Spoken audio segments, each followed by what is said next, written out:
y valvulopatía pulmonar.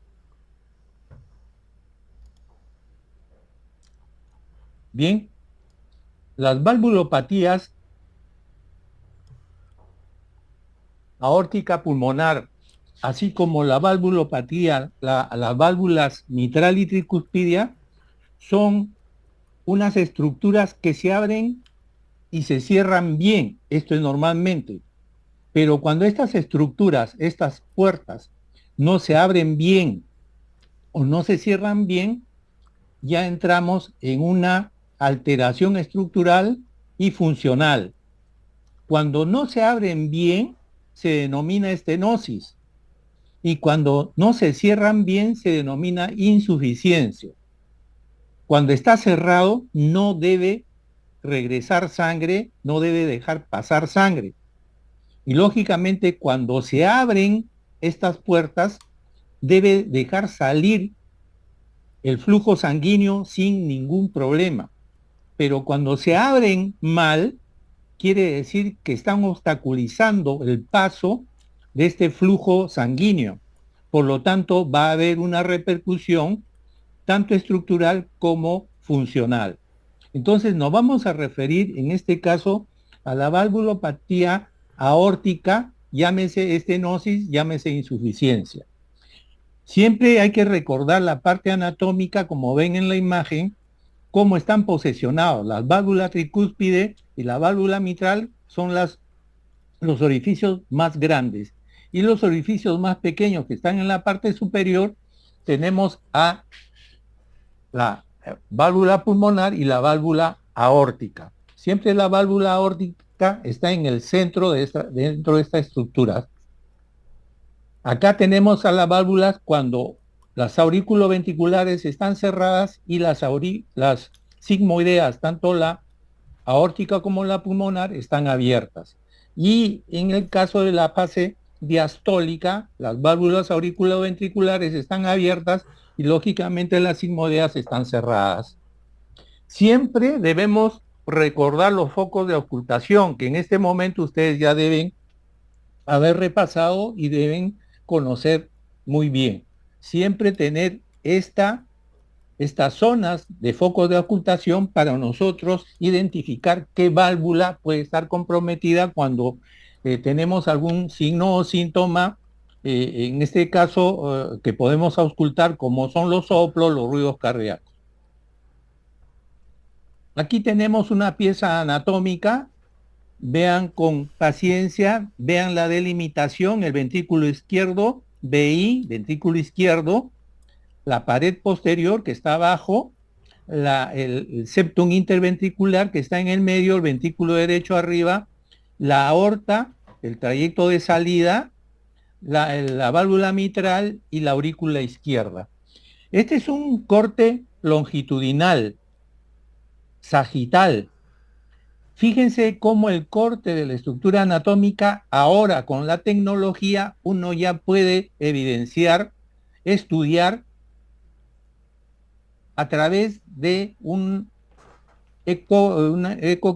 ecógrafo sin necesidad de ingresar a la parte cardíaca. Fíjense, aquí tenemos un trazado ecocardiográfico donde podemos visualizar el septum interventricular en el medio, ventrículo derecho arriba, ventrículo izquierdo al medio, y fíjense el trayecto de salida, estas dos flechas de la aorta. Tenemos abajo la aurícula izquierda, tenemos la válvula mitral donde está señalando la flecha, y tenemos las cuerdas tendíneas con el músculo papilar, y lógicamente la pared posterior. Vuelvo a la anterior pieza, acá en un corte longitudinal, y acá en ese corte longitudinal, pero a través de un transductor que corresponde a un ecocardiógrafo. Entonces yo puedo estudiar a través de este equipo, hacer las mediciones respectivas, hacer las medidas de las paredes ventriculares, hacer las medidas de las cavidades, tanto ventricular como auricular, y eso negro que ven es sangre, y puedo estudiar la velocidad de la sangre con que sale por las válvulas. A eso se denomina Doppler. Entonces la combinación de ecografía más Doppler es un estudio mucho más integral para conocer la anatomía, la morfología y la hemodinámica en la parte cardíaca. Entonces, tenemos una valvulopatía aórtica donde hay una estenosis, donde hay una regurgitación y lógicamente tenemos etiologías que pueden darnos estas anomalías. Una de ellas es la fiebre reumática, que felizmente en la actualidad ya se ve bien raro, muy raro, porque ahora ya hay prevención. Antes esta era la primera causa de las valvulopatías que se presentaban tanto en la valvulopatía aórtica como en las otras válvulas. Y por una infección de un estreptococo beta hemolítico que producía una alteración a nivel cardíaco y también podía producir una alteración a nivel renal, pero degeneraba, alteraba, lesionaba las válvulas, sobre todo la válvula aórtica, la válvula mitral. Felizmente, en la actualidad y es mucho menos, porque ahora hay prevención desde niños, que es donde actuaba esta infección, ya se hace un estudio más intenso, se da antibióticos a cualquier infección en la garganta del niño y ya se evita esta complicación posterior.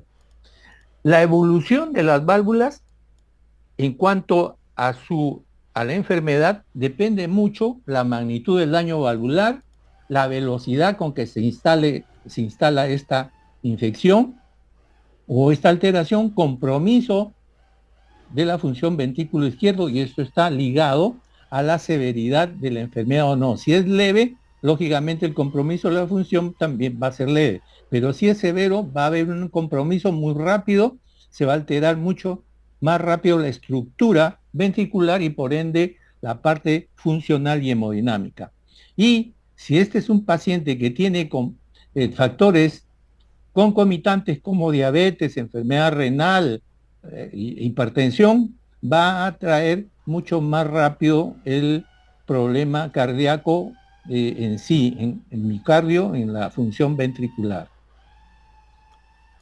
Entonces, una endocarditis lleva a una complicación mayor, porque va a haber alteraciones hemodinámicas como incremento de la presión en las aurículas, compromiso de varios elementos y mediciones hemodinámicos como el gasto cardíaco, y hay un desbalance entre aporte y consumo de oxígeno miocárdico provocando isquemia miocárdica.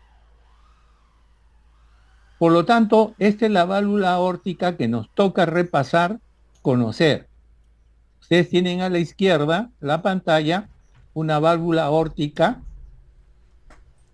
con sus 3 velos bien cerrados, coaptan, cierran bien. A la hora del cierre no dejan escapar ningún tipo de líquido, en este caso la sangre. Y tenemos al lado derecho, cuando hay apertura total de esta válvula y evacuando la sangre en la fase de eyección, sin ningún problema. Cuando hay estenosis aórtica, entonces hay cierre o falla en la apertura de la válvula, provocando una obstrucción a la eyección del ventrículo izquierdo. Por lo tanto, el corazón, el músculo cardíaco, el músculo ventricular izquierdo tiene que ejercer mayor presión para vencer esta obstrucción de la mala apertura. Y esa función de hacer más contracción hace de que se hipertrofie el ventrículo izquierdo. Por lo tanto, acuérdense, porque es pregunta de examen, que aquí hay una sobrecarga de presión. En el caso de la estenosis valvular aórtica, hay una sobrecarga de presión. Por lo tanto, eso va a llevar a una hipertrofia ventricular izquierda. Va a engrosar su pared ventricular en forma, ya puede ser uniforme o puede ser, si es que la fuerza es mayor en un lado, puede ser asimétrica. El- la obstrucción, la estenosis, puede estar encima del plano valvular o puede estar debajo del plano valvular o puede estar en la misma válvula. Y de ahí sus nombres de estenosis valvular aórtica en sí, cuando está en mismo plano, es subvalvular cuando está abajo y cuando es superior es supravalvular. Acá pueden notar este tipo de clasificación. En el lado izquierdo ven acá cómo hay una estenosis supravalvular. En el medio tenemos una estenosis al nivel de plano valvular y a la derecha tenemos la estenosis subvalvular. Vean la flecha que está indicando dónde está la lesión. Entonces, en la estenosis valvular aórtica no hay una buena apertura, por lo tanto, la salida a la hora de la elección va a encontrar una obstrucción y esto va a dar lugar a la hipertrofia ventricular. Entonces, esta sobrecarga de presión se transmite hacia arriba y esto puede ser transmitido hacia la aurícula izquierda. Por lo tanto, va a haber sobrecarga de presión aurícula izquierda. Esta a su vez se transmite hacia las venas pulmonares, incrementando la presión. Por lo tanto, va a haber una congestión a nivel pulmonar, trayendo el trasvase de líquido hacia el alveolo y provocando la disnea que ustedes conocen a grandes esfuerzos, a mediano esfuerzo, a grandes esfuerzos, de acuerdo a la severidad del caso, de acuerdo a la velocidad del compromiso y de acuerdo, lógicamente, a todos los otros factores, comorbilidades que esté presente en el paciente que hace que esta enfermedad sea mucho más intensa o no. El área normal de la válvula aórtica es de 2.5 a 3.6. Esto se mide con el ecocardiógrafo y uno tiene que estar siempre vigilante en los casos en que hay estenosis para que esto no siga ese proceso de cierre, porque una indicación de este cierre nos va a llevar a determinar con probabilidad de hacer un reemplazo valvular en el futuro. Se habla de una estenosis grave cuando la superficie valvular es inferior a 0.5 centímetros. Esta medición es arbitraria porque hay algunos autores que dicen que menos de un centímetro, ya debemos considerar grave. Lógicamente, si es 0.5 es crítico, pues, ¿no? Y entonces esto el paciente ya necesita lo más antes posible un tratamiento de angioplastía o un reemplazo valvular. Entonces, la estenosis valvular aórtica tiene etiologías. Puede ser congénita, hay casos en que nacen estos pacientes así, pueden nacer con una válvula o con una bicúspide, normalmente es tricúspide. Entonces ya puede haber este problema congénito. O puede ser adquirida porque puede ser por fiebre reumática que le mencionamos, o puede ser degenerativa. Acuérdense que la edad no es buena. La edad calcifica la parte arterial y la parte valvular y muchas veces puede degenerar en una estenosis valvular aórtica. Si bien es cierto, cuando es degenerativa no lleva a mayores estenosis, puede llegar a un nivel 2, a un nivel 3, pero no llega más allá. Entonces hay que evaluar bien si este paciente a su edad avanzada necesita una intervención o no. Todo va a depender del compromiso sintomatológico, de cómo este paciente hace su vida diaria. Si ya está con repercusión, hay limitación para el esfuerzo o simplemente puede tolerar. Acuérdense que acá, en los pacientes de edad, hay que ver el riesgo-beneficio. Muchas veces la operación es mucho más riesgosa que el beneficio, de tal manera que hay que estudiar bien al paciente, hay que clasificar bien al paciente para indicarle el tratamiento adecuado. Acá vemos una válvula aórtica calcificada y esto hace que la apertura sea limitada. Se dice que la frecuencia en estos casos epidemiológicamente es más en los varones. Y en los adultos jóvenes, cuando se presenta este caso, hay que demostrar que no sea un problema congénito que no fue diagnosticado de niño. Y generalmente en los jóvenes, si es que se encuentra, probablemente sea bicúspide o haya tenido una enfermedad infecciosa que, como le digo, ya no se ve mucho en la actualidad. Entonces, la obstrucción progresiva a la inyección da un aumento de la presión intraventricular. Por favor, tomen en cuenta lo que les estoy mencionando. La estenosis valvular aórtica, existe una sobrecarga de presión. Esta sobrecarga de presión a nivel de cavidad ventricular izquierda hace de que haya hipertrofia ventricular. Por lo tanto, esta hipertrofia puede darnos una isquemia miocárdica, produciéndose lo que conocemos como angina de pecho también. No es necesario que haya coronariopatía en estos casos, pero también va asociado con coronariopatía. No es siempre frecuente esto, pero en estos pacientes donde hay esta evolución, puede ir con esa combinación. O sea que tenemos una isquemia miocárdica tanto por la hipertrofia, la sobrecarga de presión, como por alguna coronariopatía.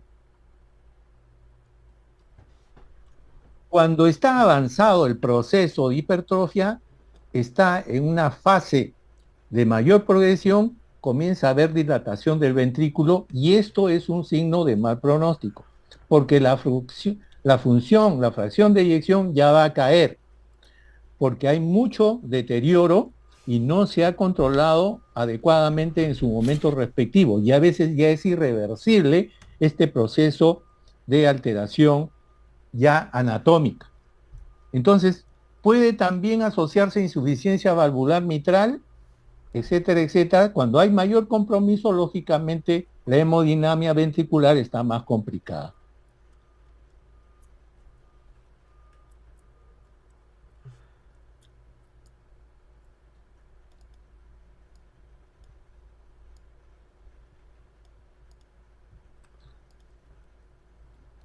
Entonces, ya en los estadios finales, una dilatación del ventrículo izquierdo nos va a llevar a una caída de la fracción a eyección y lógicamente este paciente va a necesitar ya otro tipo, no solamente medicamentos, fármacos, sino probablemente dispositivos para tratar de sobrellevar esta caída de la fracción de eyección. Esto ya han debido revisar seguramente en sus charlas de seminarios.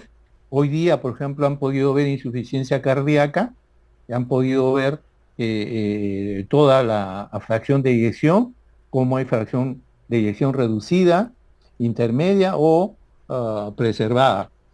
Y de acuerdo a estos casos de fracción venida a menos, de acuerdo a la sintomatología del paciente y de acuerdo a la respuesta del paciente, se requiere o no dispositivos ventriculares. ¿Qué clínica tiene? Ustedes van a encontrar en los libros una triada clásica, que es la angina de pecho, el síncope y la disnea de esfuerzo. Es una triada que cuando se presenta lo más probable es que sea una estenosis valvular aórtica, pero no es exclusiva de la estenosis valvular aórtica, ojo, no es exclusiva. Pero puede existir, si existen estos tres, lo más probable es que sea estenosis valvular aórtica cuando va asociado con el soplo, va asociado con otras sintomatologías que tenemos que descubrir. Uno de los complicaciones pues es la muerte súbita, porque al haber hipertrofia, de acuerdo a la severidad del caso, cuando hay hipertrofia, esta hipertrofia conlleva arritmias y estas arritmias pueden ser malignas. Puede haber taquicardia ventricular, fibrilación ventricular que lleva después a una muerte súbita. ¿Por qué? Porque ya se desarrolló mucho la alteración de la arquitectura miocárdica ventricular, de tal manera que ya genera arritmias malignas y esto a veces ya es poco tratable cuando la enfermedad ha sido muy avanzada ya. La angina típica de esfuerzo o reposo asociada al 50% de coronariopatía. Ya les dije que también está dada por la isquemia subendocárdica, por la hipertrofia ventricular, por la sobrecarga de presión. El síncope es la pérdida de conocimiento y que para algunos es un síntoma de mal pronóstico. La disnea, el empeoramiento de la insuficiencia ventricular que me lleva a disnea a pequeños esfuerzos, ortopnea, también es signo de mal pronóstico. Hay hipotensión arterial cuando ya está muy avanzado el caso.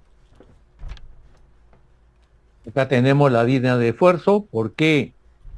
Porque hay una insuficiencia cardíaca por bajo volumen. Puede haber asociado con arritmias que comprometen más el caso de la insuficiencia ventricular y por ende hay mayor incremento, sobrecarga de presión a nivel auricular y a nivel de venas pulmonares, como les dije antes, congestión pulmonar, y esto me puede provocar disnea en diferentes grados de acuerdo a la evolución de la enfermedad. ¿Qué signos tengo? Tengo un pulso carotidio, un pulso radial disminuido, al que denominamos parvus tardus. Como hay obstrucción a la salida del ventrículo hacia la aorta, y ustedes saben que la aorta ya se distribuye al sistema general y a los miembros inferiores y superiores, entonces vamos a encontrar un pulso, el pulso en la radial, que llega más lento, menos intenso. Al ser más lento y menos intenso, a eso se denomina parvus tardus. Después vamos a encontrar como característica un soplo sistólico, áspero, como si estuviesen raspando un cuero, a nivel del foco de la válvula aórtica, que está en el segundo espacio paraesternal derecho, y en el tercer espacio paraesternal izquierdo, el accesorio aórtico o de Bell. Puedo encontrar ahí un soplo, pero como esta sangre va hacia arriba, hacia las carótidas, hacia el callado aórtico, puedo encontrar a nivel de cuello también el soplo, porque este ruido se arrastra hacia la vía hacia donde va la sangre. En este caso, la aorta se abre y bota hacia arriba, hacia las carótidas. Por lo tanto, jala este ruido, este soplo, y yo puedo encontrar ese mismo soplo en carótidas, porque está siguiendo la vía por donde está yendo la sangre. Por lo tanto, es fácil reconocer en el caso de la estenosis valvular aórtica. El electrocardiograma entonces va a mostrar hipertrofia ventricular izquierda, ¿no? Y en los rayos X puede aparecer calcificación de la válvula. ¿Qué exámenes tengo? Tengo el electrocardiograma, que es básico para ver hipertrofia o no. Tengo la teleradiografía del corazón y grandes vasos para ver la silueta cardíaca. Tengo la ecocardiograma Doppler, que ahora es el gold estándar. Acuérdense, el estudio gold estándar en cardiología, que ya debe hacerse a todos, es la ecocardiografía Doppler, porque me está dando mucho más datos. Me da anatomía, me da grosor de paredes, me da mediciones, me da movilidad, cómo están las válvulas, me da área de las válvulas, que es importante, y me da la velocidad de la sangre por la cual sale por las válvulas. Eso se llama Doppler. Y esta combinación de eco-Doppler me da un estudio más fidedigno. Casualmente, con los equipos modernos, cada vez está siendo mucho más exacto. que con estos estudios es suficiente para decidir operar o no. Cuando hay dudas, entonces ya me voy a hacer otro estudio, como la tomografía axial computarizada, el angioten, la resonancia magnética, o en todo caso hago un estudio hemodinámico con cateterismo cardíaco. Tengo todos los elementos como para precisar mejor el diagnóstico si con alguno de los exámenes no me ha resuelto. Fíjense aquí en la radiografía, vean la silueta cardíaca que no está muy agrandada. No está muy agrandada. ¿Y por qué? Vamos a ver. Fíjense, en la estenosis valvular aórtica hay calcificación, hay hipertrofia ventricular izquierda, pero a expensas de su cavidad. Es decir, crece el ventrículo, pero va cerrando su cavidad de tal manera que si ustedes se ubican, la cavidad ventricular izquierda está a un lado izquierdo, pero adentro, porque está creciendo la pared hacia adentro, es decir, la cavidad está limitándolo, está disminuyendo la cavidad ventricular. Ya ese hecho de disminuir la cavidad ventricular me va a provocar una insuficiencia ventricular. El hecho de que haya hipertrofia ventricular, la pared, ya me va a causar arritmias. Pero la silueta cardíaca van a ver que está casi normal. Ustedes ven acá la punta del corazón está medio redondeada. Eso nos da una idea de que casualmente existe allí un problema de una enfermedad que puede ser valvular, en este caso la estenosis. Si ustedes hacen la medición que corresponde en radiología, ustedes van a ver que este índice cardiotorácico está prácticamente dentro de lo normal. Ojo, esto también pregunta de examen, porque acá, teniendo una estenosis valvular aórtica, yo no tengo mayor crecimiento ventricular en el sentido de imagen. Miren el índice cardiotorácico, ustedes ya saben sacar el índice cardiotorácico. Miren por favor la silueta del corazón, no está muy agrandada. Les estoy insistiendo para hacer la diferencia con la insuficiencia valvular aórtica. El grado de estenosis valvular aórtica ya hago con las mediciones. En el ecocardiograma hago diferentes cortes, como les presenté al inicio, mido las cavidades, mido las paredes, esos datos voy metiendo en la computadora del eco y me va a dar el área valvular. Ustedes ven acá abajo el área valvular de más de 1.5, otro es de 1 a 1.5 y otro es menor a 1. De acuerdo a estas mediciones yo puedo considerar cuando es leve, moderado, grave. Lógicamente hay que entrenarse uno en hacer estos estudios para ubicar las cavidades, las paredes, hacer las mediciones adecuadas y en base a eso y con las tablas que tengo puedo clasificar el estado de severidad de compromiso de la válvula. Hay otra forma que es igual con mediciones y también vean que puedo obtener el área valvular. Puede haber diferencias en algunos centímetros, ¿no? En algunas mediciones por los autores, pero no es tanto de tal manera que sí puedo determinar cuándo es leve, moderado o severo. Entonces, el tratamiento de la estenosis valvular aórtica puede ser, cuando es ligera, moderada o apretada, va a diferenciarse. Cuando existe una estenosis valvular aórtica, puedo hacer una valvuloplastía.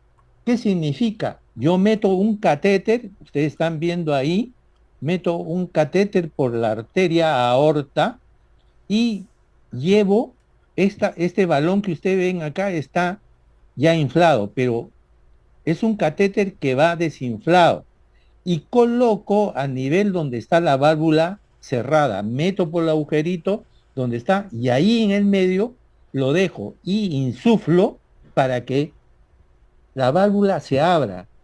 Ahí va a lograrse que se rompa la válvula y se va a abrir. Ese rompimiento lógicamente va a traer sangrado, pero estos casos se va asociado con anticoagulantes, es un protocolo con anticoagulantes para que cuando se abra y haya sangrado, estos anticoagulantes no coagulen para que no se trombose otra vuelta. Entonces yo he abierto mecánicamente la válvula y lógicamente ya la sangre fluye mejor. Esto puede hacerse cuando los casos ameritan, cuando yo no tengo otro tipo de tratamiento que ofrecerle. Y esto puede ser una alternativa, la valvuloplastía aórtica. Existen unas canastillas, ¿no?, que puedo meter a nivel del estenosis valvular mitral y dejar ahí. Estas canastillas son como unos resortitos, pero que están plegados. Pero una vez que lo dejo en el sitio de estenosis, se abren, se pliegan hacia las paredes, haciendo de que funcione una válvula que hace la función de válvula aórtica. Este es el TAVI, famoso TAVI, que en los hospitales del seguro, tanto el Revalidati como el Obrero y el INCOR, lo hacen frecuentemente. ¿Por qué? Porque hay que tener insumos, hay que estar capacitados y adiestrados, hay que tener todos los recursos humanos, logísticos y las válvulas que cuestan para poder realizarlo. Esto en los hospitales nacionales no he visto que lo haga, casualmente por los recursos económicos. Este TAVI a nivel de aorta se lleva con un catéter, este resorte, esta válvula, que está plegada, acá ya está abierta, se está plegada y una vez que se ubica a nivel de aorta, se suelta y se abre, se despliega, así como ya ustedes están viendo acá, dos válvulas diferentes y comienza a funcionar. Esto es mucho más fácil que lo que se hacía antes, que se tenía que abrir el corazón, abrir las costillas, el tórax, entrar al corazón y sacar el anterior y colocar la válvula nueva. Pero esto ya se imaginarán que es mucho más cruento, más doloroso, más riesgoso, etcétera, etcétera. Con esto se está mejorando, no es la panacea, pero se está mejorando en la mejora de los casos. Los pacientes que no pueden entrar a este método se tienen que ir al reemplazo valvular. Acuérdense del TAVI, que cada vez está mejorando los procedimientos, siempre están cada vez gente capacitándose y está saliendo más exitoso. Todo procedimiento siempre tiene sus complicaciones. Este no está exento de complicaciones. Ahora no vamos a hablar de ello, pero estamos hablando como una alternativa de tratamiento en la estenosis valvular aórtica.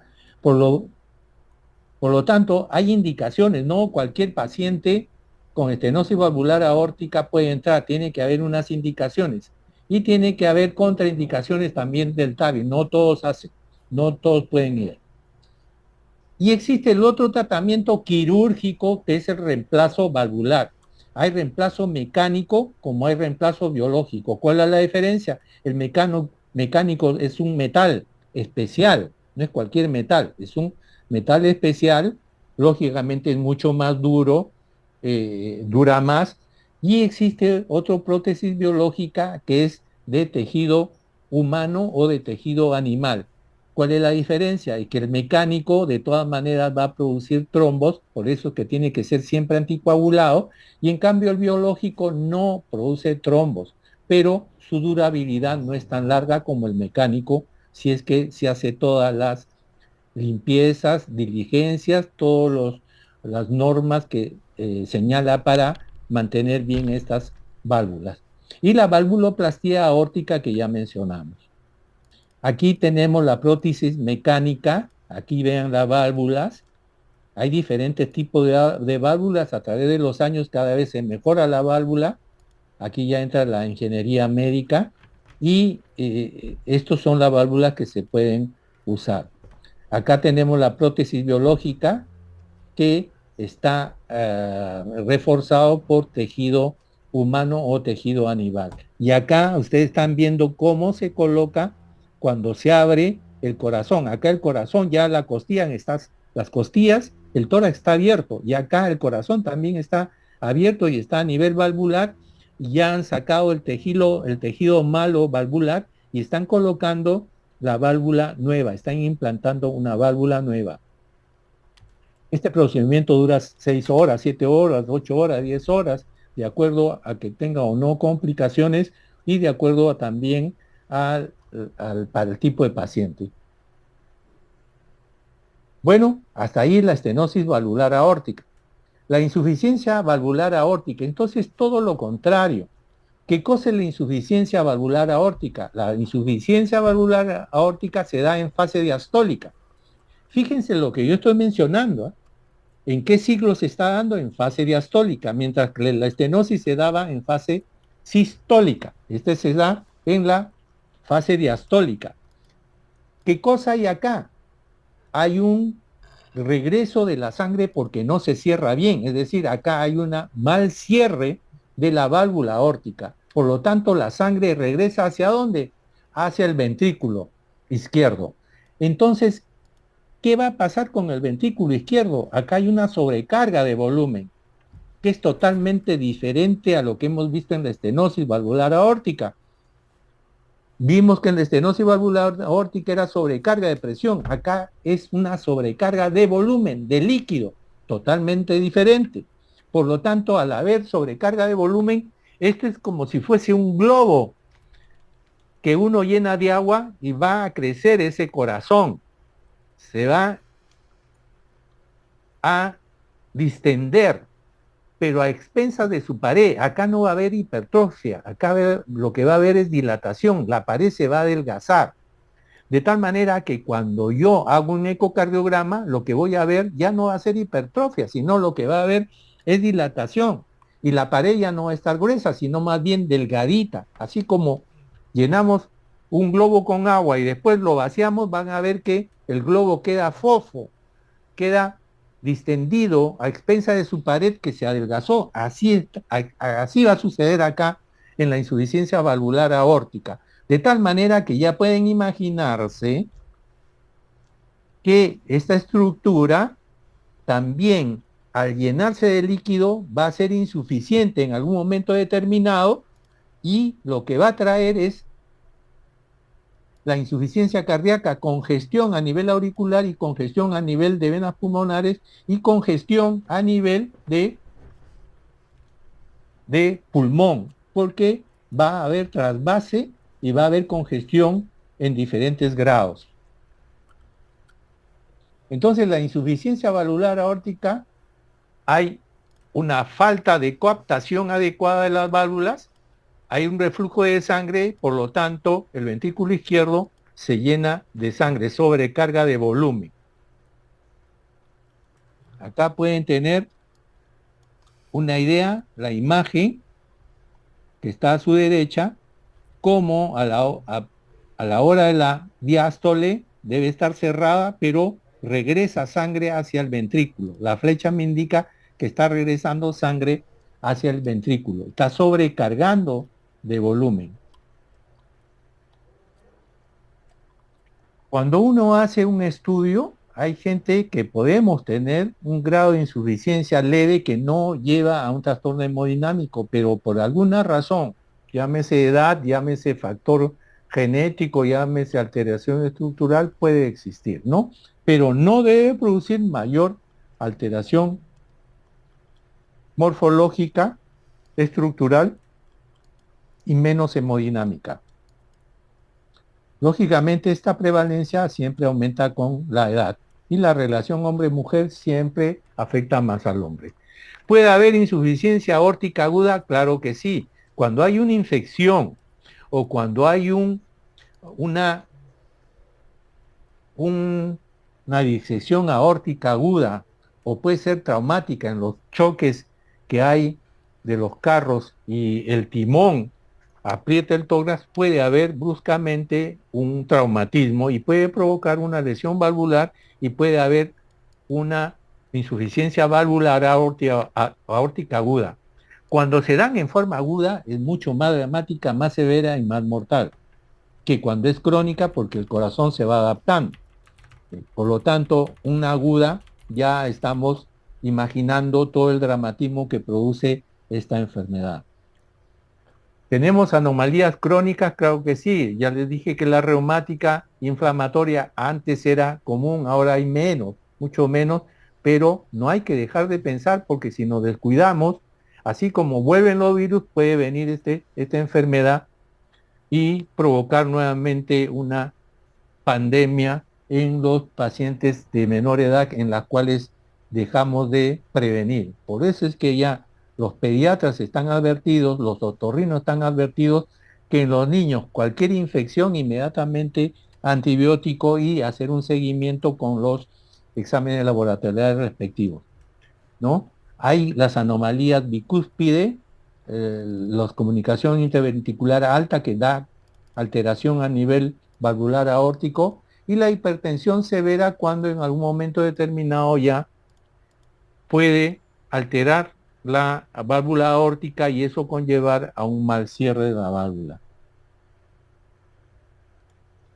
Puede haber dilatación de la raíz aórtica, puede haber un síndrome que se denomina síndrome de Marfan, que es congénito, que es genético, que trae unas alteraciones genéticas, y lógicamente ahí va con alteración, necrosis quística de la arteria media, de la capa media de la aorta, y eso trae alteración a nivel valvular, ¿no?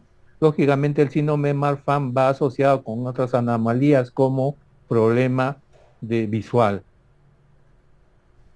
Puede haber en caso de la hipertensión o la ortitis sifilítica, que ya tampoco se ve porque ya este es un tratamiento con antibiótico que antes se podía ver, pero es bueno saber que esta enfermedad sí existió.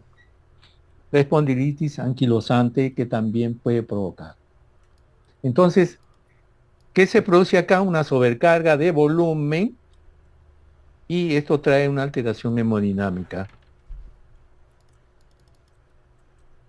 Después hay una serie de compromisos como la disminución de la presión arterial y aumento de la presión diferencial.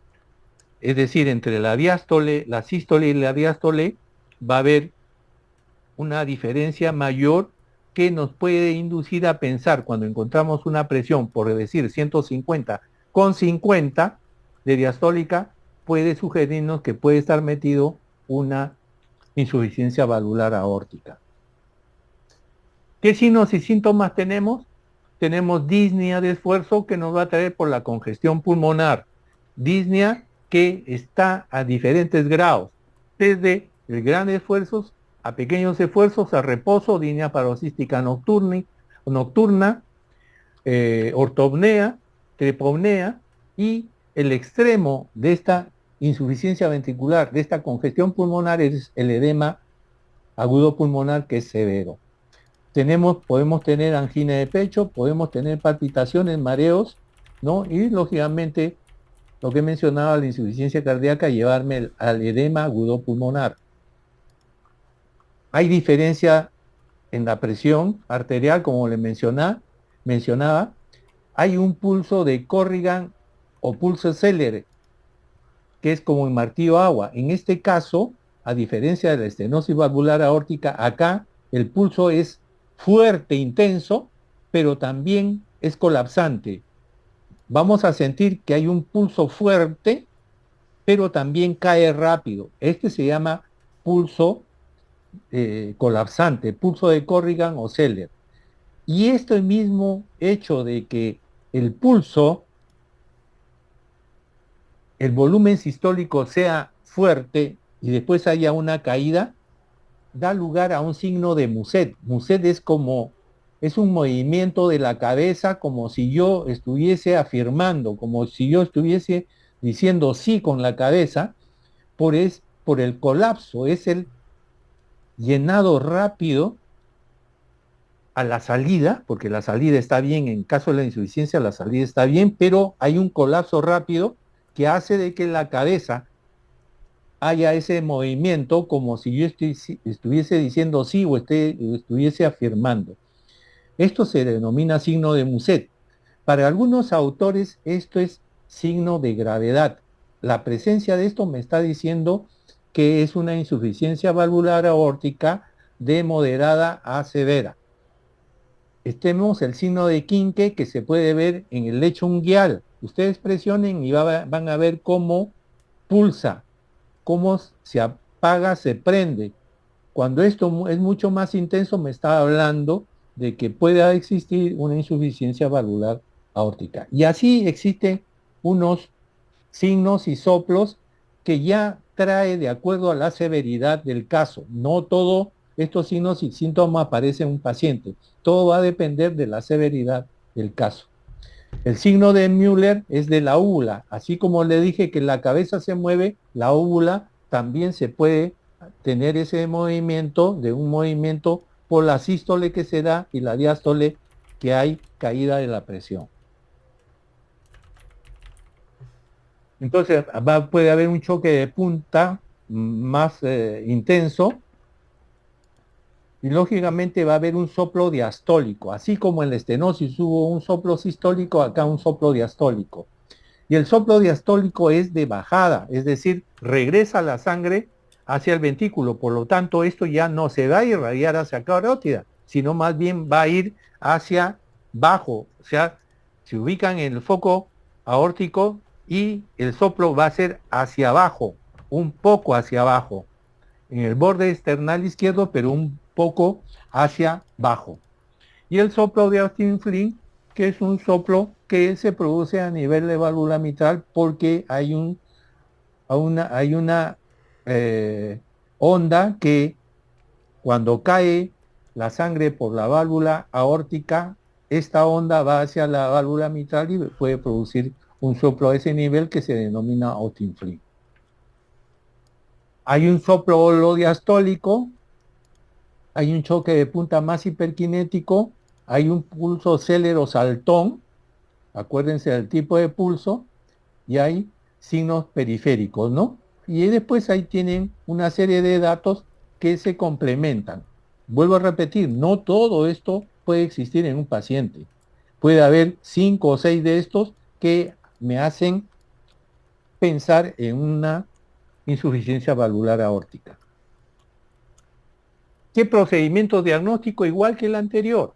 Tengo la parte clínica que es rica en sintomatología, signos y síntomas del lado ventricular izquierdo. Tengo el electrocardiograma que me puede dar agrandamiento, aumento del QRS que me habla de un agrandamiento ventricular. Tengo la radiología donde yo voy a ver el corazón inmenso, grande a comparación de la estenosis valvular aórtica. Tengo el ecocardiograma tanto transtorácico como puede ser transesofágico para ubicar mejor, hacer las mediciones mejor de las estructuras de las cavidades, ¿no? De las paredes, el ecodoppler y el cateterismo cardíaco. Ojo que también tenemos el TEM, el TAC, la resonancia magnética.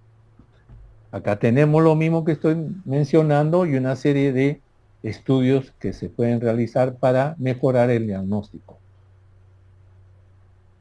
Entonces, a nivel de electrocardiograma voy a encontrar pues signos de crecimiento ventricular. Acá está la teleradiografía del corazón, lo que les mencionaba. El corazón acá, la silueta cardíaca está mucho más grande. El índice cardiotorácico ya está alterado, a diferencia de lo que vimos en la estenosis valvular aórtica, que prácticamente se veía como normal. En cambio acá vean el ventrículo izquierdo que está ya pegándose a la pared torácica. Por lo tanto se ve más grande y hay una gran diferencia entre lo que es insuficiencia valvular aórtica y estenosis valvular aórtica en la radiografía. Entonces, el ecocardiograma, que viene a ser lo estándar, me va a confirmar o no la insuficiencia valvular aórtica y la severidad del caso para hacer el tratamiento adecuado.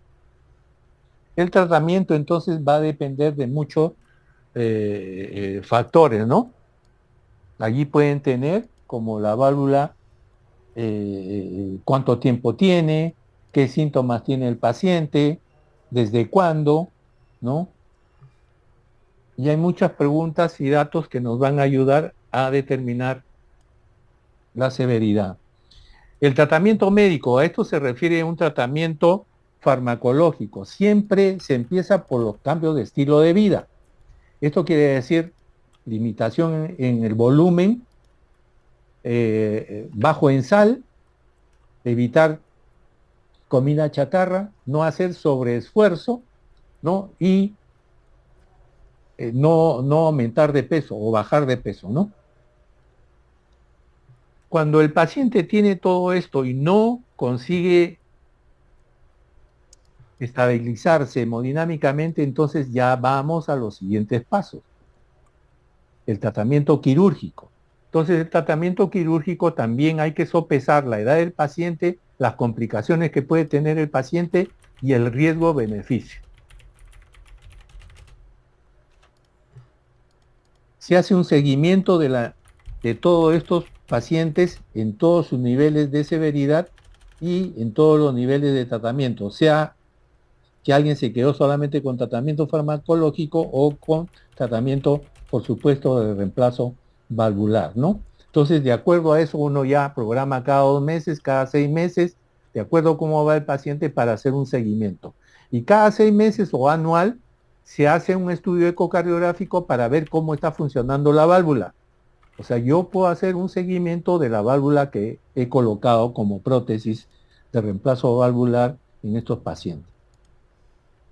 Muy bien, eso es lo que corresponde a insuficiencia y estenosis valvular aórtica. Está programado hacerle la valvulopatía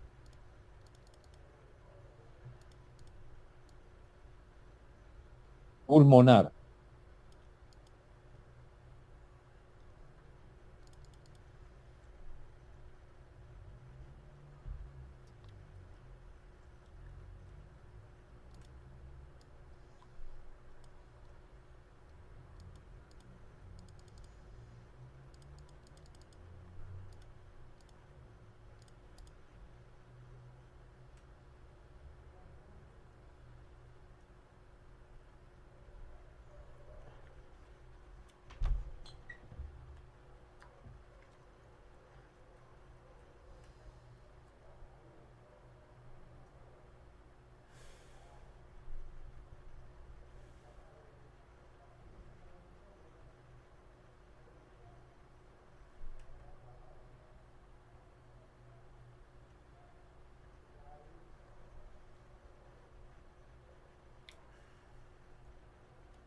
Señores alumnos, ¿se ve bien la pantalla? Sí, doctor. Muy bien. Entonces, la enfermedad valvular pulmonar. Señores estudiantes, por favor, pongan atención a lo que les voy a decir. La válvula aórtica y la válvula pulmonar, el mecanismo es el mismo. Las dos válvulas tienen el mismo mecanismo. Si bien es cierto, la válvula aórtica pulmonar son diferentes, una corresponde al lado izquierdo y otra corresponde al lado derecho. Sus comunicaciones son diferentes con cada arteria y con cada ventrículo. De ahí los signos y síntomas que uno corresponde al lado derecho y al lado izquierdo. Pero acá cuando estudiamos estenosis e insuficiencia estamos hablando solamente del mecanismo, para que entiendan por favor. Entonces el mecanismo es similar al anterior, solamente que los signos y síntomas va a corresponder en este caso del lado derecho. Cuando hablemos de la valvulopatía mitral y tricuspidia, que son las auriculoventriculares, los dos el mecanismo son similares. Por lo tanto, la diferencia va a estar en que la valvulopatía mitral corresponde al lado izquierdo, su conexión está con el ventrículo izquierdo, con la parte todo que corresponde al lado izquierdo, mientras que en la tricuspidia está con el ventrículo derecho y todo lo que corresponde en la aurícula, y etcétera, etcétera, el lado derecho. Por lo tanto, los signos y síntomas son diferentes. Pero a la hora de estudiar valvulopatía, lo mecánico es similar. Por eso es que lo que han entendido en la estenosis valvular aórtica, en la insuficiencia valvular aórtica, se aplica aquí en cuanto a la apertura y en cuanto al cierre. El mecanismo es de eyección, el mecanismo es de regurgitación, cuando es insuficiencia valvular aórtica, insuficiencia valvular, en este caso pulmonar. Por favor, presten atención entonces a lo siguiente. Acá nuevamente tenemos las válvulas auriculoventriculares que están abajo, que son más grandes, y aquí en el medio es la válvula aórtica y aquí arriba la válvula pulmonar. Y acá tienen al lado derecho lo mismo, ¿ya? Es para una ubicación anatómica. Entonces, ¿qué cosa es la estenosis valvular pulmonar? Es lógicamente la falta o la alteración en la apertura de la válvula pulmonar a la hora de la eyección, a la hora de la fase sistólica, porque ahí es donde se produce la salida de la sangre, en este caso por la arteria pulmonar hacia los pulmones. De tal manera que la estenosis me está diciendo que esa apertura no está bien, está limitada. Ya ahí puede entrar una serie de variantes en cuanto a severidad, puede ser leve, moderado, severo. Pero lógicamente, cuando es mucho más severo, las complicaciones son más severas. Si yo tengo más Me falta la confusión, cama 12. Me falta un segundo paciente. No, ya. ¿Qué tal? ¿Cómo está? Dígame.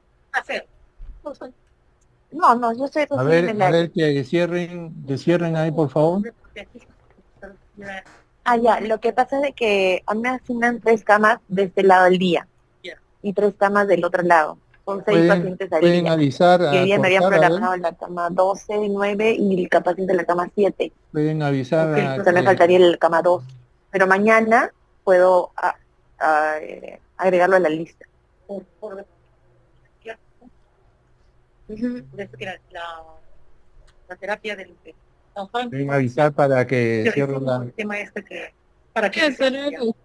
Ya, claro. Sí, y pues temprano me asigno el cama. No, claro, o sea, yo mañana lo puedo agregar a la lista, y hablo con el doctor, pero sí, o sea, me siguen 3 de este lado y 3 del otro lado. Ajá. ¿Yo? No, gracias, gracias. Pueden comunicar, a ver. Ay, ya, ya, gracias, gracias.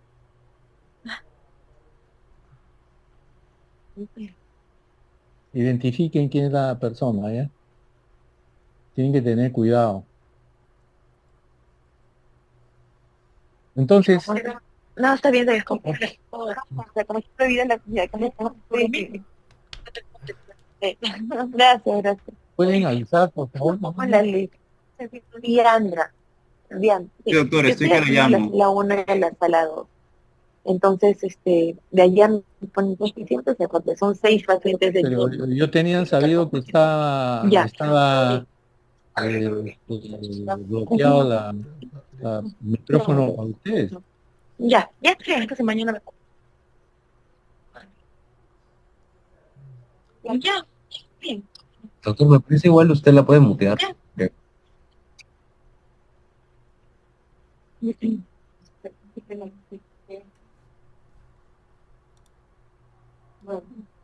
doctor, no en el clic izquierdo, si no me equivoco, puede darle mute a la señorita. No me conteste la... 9, ¿Cómo se llama ella? Usted también lo puede silenciar, 6, 9. porque sale como anfitrión. Ya, pero ¿dónde? Diandra. Se busca el nombre y ahí debe salir la opción de silenciarlo. Sí, me estoy mirando. Gracias. Es Ya, Diandra, ¿no? mañana lo veo. Sí, doctor. Ya, ya no hay problema. Ya, está listo.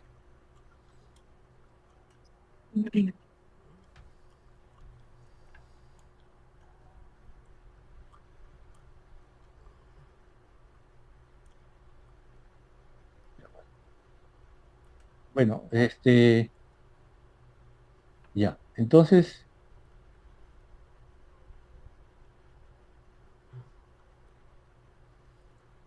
tenemos entonces la obstrucción a nivel de la válvula pulmonar, igual que la estenosis valvular pulmonar. En este caso, ¿qué cosa va a haber?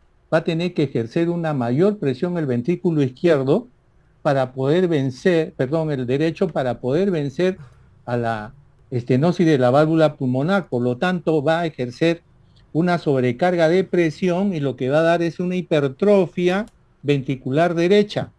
Al haber una hipertrofia ventricular derecha, va a ser a expensas de la cavidad ventricular. Entonces, ya esta misma hipertrofia puede darme arritmias como el caso anterior, pero lo peor es que puede darme arritmias malignas que puede llevarme a una arritmia que puede dar muerte súbita, o en todo caso puede provocar después trombosis por la gran hipertrofia que hay porque lleva una cardiopatía isquémica. Entonces, si hay sobrecarga de presión, lo que va a hacer es sobrecargar también la presión a nivel auricular derecho, y la aurícula al sobrecargarse, lo que va a hacer es de que a la hora de que ingresa la sangre venosa por las cavas a la aurícula derecha, va a encontrar incremento de la presión y esto se va a transmitir a las venas cavas, por lo tanto va a haber ingurgitación yugular, hepatomegalia, todo lo que ustedes saben como signos y síntomas del lado derecho, sencillamente porque ha habido una sobrecarga de presión. Otra vuelta, muchachos, les estoy diciendo que esta es pregunta de examen y a veces es pregunta a nivel de concurso, a nivel de internado, etcétera, de residencia. Aquí hay sobrecarga de presión porque hay una estenosis, hay una fuerza muscular que se tiene que incrementar a nivel ventricular y se incrementa la presión a nivel de cavidad, sobrecarga de presión. Y lógicamente las causas pueden ser congénita, adquirida, como hemos mencionado anteriormente, no cambia acá. Lo que sí hay que tener en cuenta que acá hay un síndrome carcinoide, si bien es cierto, no es lo frecuente, pero tampoco es raro. Se puede presentar porque el síndrome carcinoide comienza a invadir y provocar esta estenosis, ¿ya? Siempre tener en cuenta cuando hay otros criterios de disminución de peso, ¿no? Anemia y una serie de determinantes que provocan un cáncer, ¿no? Acá pueden ver a nivel del lado derecho, el azul, cómo la válvula pulmonar está cerrada, cuando debería estar abierta, donde dice válvula pulmonar, debería estar abierta, dejar pasaje para que salga bien la sangre, pero acá hay una obstrucción y esto hace que el ventrículo ejerza mayor presión para que vaya la sangre hacia los pulmones. Entonces, hay una alteración hemodinámica ahí porque hay incremento de las cámaras a ventricular derecho, por lo tanto, ya cuando hay una hipertrofia y una hiperplasia del ventrículo derecho conlleva a un más deterioro hemodinámico que me trae el colapso, entra una insuficiencia ventricular derecha. Entonces, ¿qué signos y síntomas tenemos ahí? Soplo sistólico en la fase eyectiva, pero en el lado derecho. Incremento del impulso ventricular derecho, hay congestión venosa, hay soplo sistólico en foco de la válvula pulmonar, ingurgitación yugular, ascitis, edema de pared, visceromegalia y edema de miembros inferiores que corresponde al lado derecho. Por eso es que yo puedo presumir que cuando yo encuentro un soplo es más del lado derecho cuando tengo asociado estos signos y síntomas. Lógicamente antes nosotros estudiábamos el soplo a través de lo que se llama fonocardiografía. Les hago mención como historia. Este soplo se estudiaba de esta manera y salía así dibujado. Entonces, por eso es que en la estenosis valvular aórtica se habla que el soplo era en diamante, así, en rombo. Mientras cuando es insuficiencia mitral o insuficiencia tricuspidia, era así en barra. Más o menos es para que tengan una idea, ¿no? Un poquito de historia. Pero ahora ya esto no se estudia mucho así. ¿Y por qué? Porque se tiene el ecocardiograma que ya me da mucho más datos precisos, ¿no? Acá tenemos entonces una estenosis valvular pulmonar. Miren que la silueta cardíaca no está agrandada. Igual que la estenosis valvular aórtica, la silueta cardíaca no se agranda porque se hipertrofia a expensa de la cavidad, es adentro lo que está sucediendo. Pero acá la válvula pulmonar se incrementa porque ya hay una alteración física hemodinámica que hace que este botón se incremente. Pero la silueta cardíaca, fíjense que está dentro de parámetros normales. Pero si a esto yo le sumo un soplo sistólico a nivel de válvula pulmonar, entonces ya me puedo imaginar que puede tratarse de una estenosis valvular pulmonar. Tenemos la ecocardiografía, acá son unos cortes que nosotros denominamos en ecocardiografía, donde de acuerdo a la imagen, al corte, ya defino dónde está la aorta, dónde está el ventrículo derecho, dónde está la arteria pulmonar, y ahí esas flechitas que ustedes ven, está la válvula pulmonar que viene desde el ventrículo derecho hacia la arteria pulmonar. Entonces ahí se ve que está mal abierta, ven esa calcificación y está mal aperturada. Entonces ya eso me está produciendo una obstrucción a la salida del flujo y lógicamente me va a dar una hipertrofia. Esa misma salida de la sangre del ventrículo derecho hacia la pulmonar, cuando pasa por ese orificio, produce una velocidad de la sangre, y esa velocidad está dibujada al lado derecho, donde dice 4.4, entonces ya hay cálculos definidos que de acuerdo a esas velocidades yo puedo determinar el área de la válvula. Es todo un estudio, esto hay que capacitarse, pero más o menos deben tener una idea que todas estas mediciones sirven casualmente para determinar la severidad del paciente. Entonces, ¿qué estudios tengo? La electrocardiografía, teleradiografía de corazón y grandes vasos, la ecocardiografía transtorácica, ETT transtorácica, o la ecocardiografía transesofágica. Cuando la transtorácica no me determina bien, ¿por qué? Porque el paciente es gordito, porque el paciente ha tenido radioterapia y eso ha fibrosado la parte torácica. Entonces, para ver bien, meto como si fuese un estudio de endoscopía que hacen los gastros, más o menos es así, se mete un catéter que ya no va al estómago, esto se queda a la mitad nomás porque va a estar cerca al corazón y va a determinar más dibujo, mejores figuras y precisión de las medidas que puedo hacer. Tenemos cateterismo cardíaco, la angiografía del corazón derecho, tenemos la tomografía axial computarizada, tenemos la tomografía de emisiones multicortes y tenemos la resonancia magnética, que son caras. No todos los pacientes se les pide. En Estados Unidos, que todo está subvencionado, se hace todo esto aunque no lo necesitan. En cambio acá nosotros no podemos pedir y hacer eso, sino de acuerdo a la necesidad, porque es costoso. Entonces, de acuerdo a esa evaluación ecocardiográfica, yo puedo decir el grado del área valvular, y de acuerdo al área valvular puedo decir cuándo es ligera, moderada, severa. Son unos valores que uno hay que aprender. Entonces la estenosis valvular pulmonar, cuando es ligera, se deja ahí nomás, no hay ningún problema. En cambio, cuando es severa, sí podemos hacer lo que hicimos, la apertura de una valvuloplastia, podemos poner un balón, romper la válvula, que se abra, poner anticoagulantes y por lo menos se apertura. Si eso no es suficiente, entonces ya tenemos que ir al reemplazo valvular, como hemos mencionado.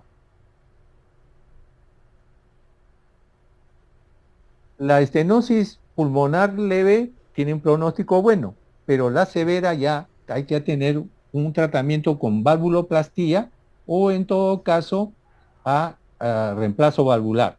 Hay que tener en cuenta dentro de la etiología al síndrome carcinoide, que muchas veces pasa desapercibido, cuando no vemos que haya otro tipo de etiología y hay que pensar en esta enfermedad, que no es frecuente, pero tampoco es raro. Sí se ha presentado casos y cuando está a tiempo, bueno, se puede solucionar en algo, ¿no? Y tenemos la insuficiencia valvular pulmonar.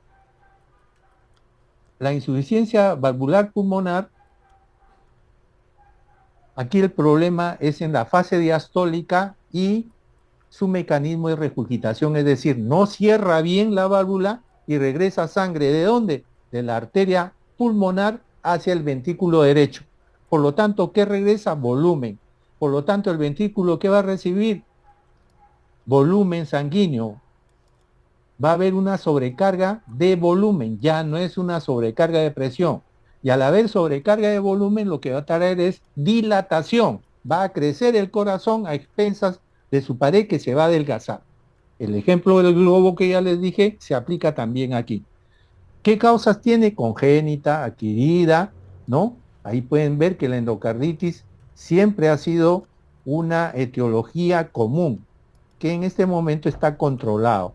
El carcinoide, que no hay que perderle de ojo, y el síndrome de Marfan, que también está metido, ¿no? Cuando a veces se hace procedimientos invasivos por otro tipo de causa, a veces se puede provocar una iatrogenia y provocar alteración de la válvula.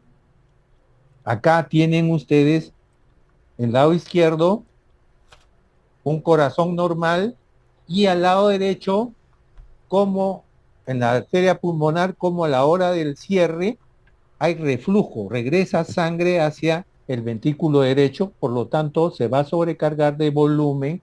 ¿Y qué va a hacer? Que el ventrículo derecho sobrecarga de volumen, se llena, y la aurícula, al abrirse la aurícula, porque tiene que llenar el ventrículo, va a encontrar que ya está lleno. Entonces la aurícula también hace de que ese volumen sanguíneo se retrase, por lo tanto el volumen a nivel auricular también se congestiona.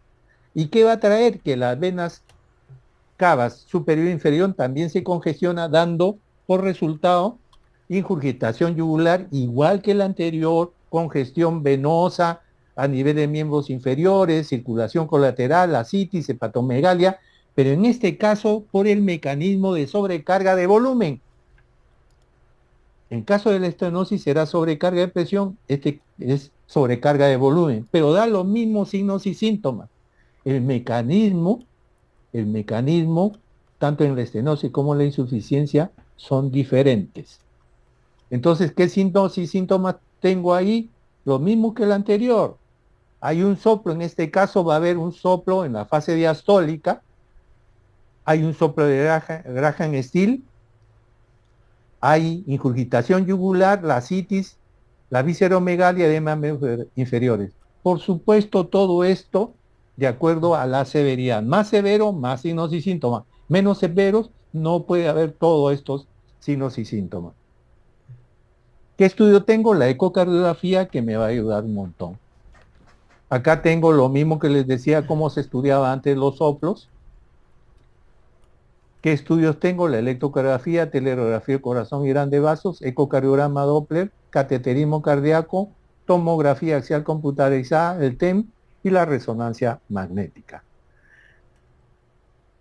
Por lo tanto, si yo les hablaba que en el caso, por ejemplo, del lado derecho, hay congestión pulmonar, hay sobrecarga de presión, la aurícula también no se escapa de eso, y va a crecer la aurícula. Y la aurícula, cuando crece del lado derecho, crece así como está acá. Está indicado, simbolizado acá. La onda P se alarga, crece hacia arriba como en punta. A eso se denomina P pulmonar, ¿no? O P tricuspidia. Siempre que vean un incremento de la onda P, crecimiento y de este tipo, hacia arriba, es generalmente del lado derecho. Si crece la aurícula, la onda P, pero se ensancha, es decir, es ensanchado, no hacia arriba, sino ensanchado, y hay una curvatura, como si fuese una M, como si fuese una muesca en el medio, eso es más mitral, de M, acuérdense de M, mitral.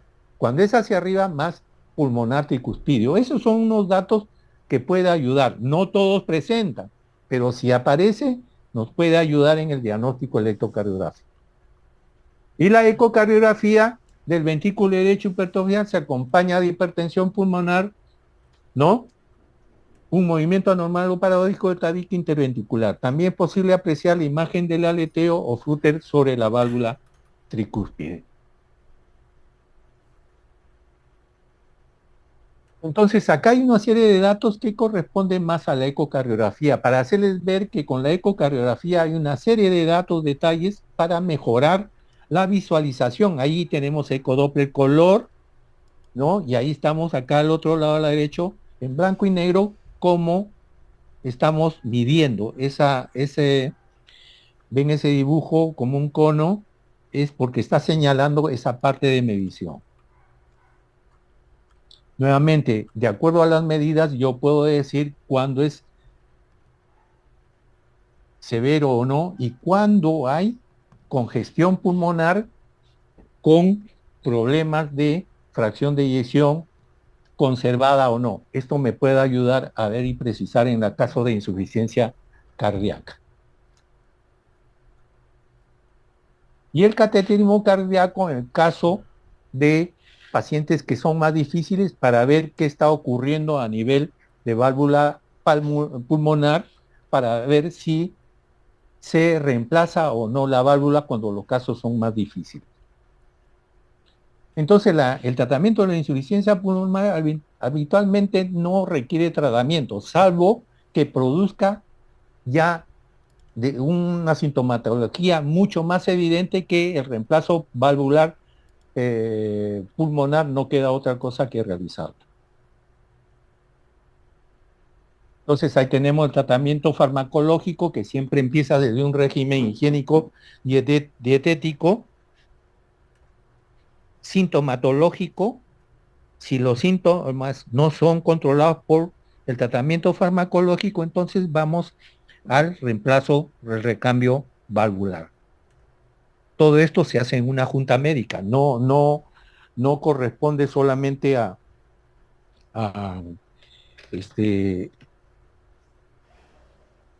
no solamente corresponde a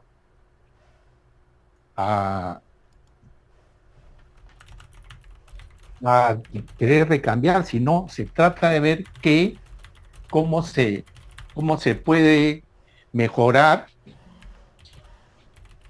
de acuerdo al caso clínico, si es que sintomatológicamente se puede compensar con tratamiento médico. Acuérdense que el reemplazo valvular, estamos abriendo el corazón, no es fácil, es riesgoso. Muchas veces se cambia la válvula, pero a la hora de que se termina, el paciente no despierta.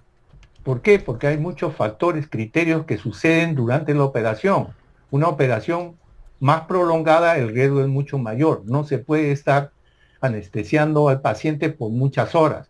Y estos son casos clínicos donde casualmente se ve, pues, si el riesgo es mayor o menor para poder realizar el reemplazo valvular.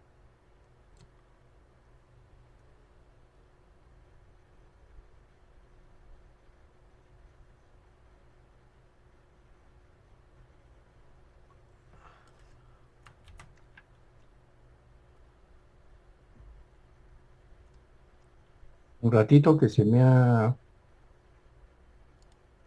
Ya estamos por terminar. Mi pantalla no.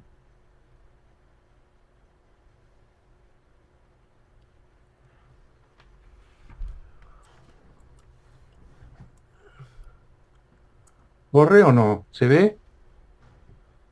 Sí, doctor.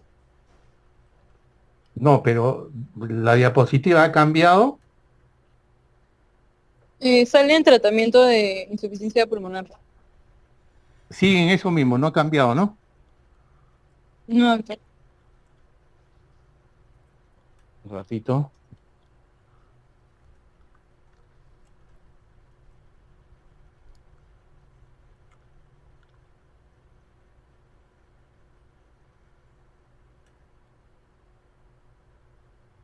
¿Ya cambió? Sí, doctor, ya cambió.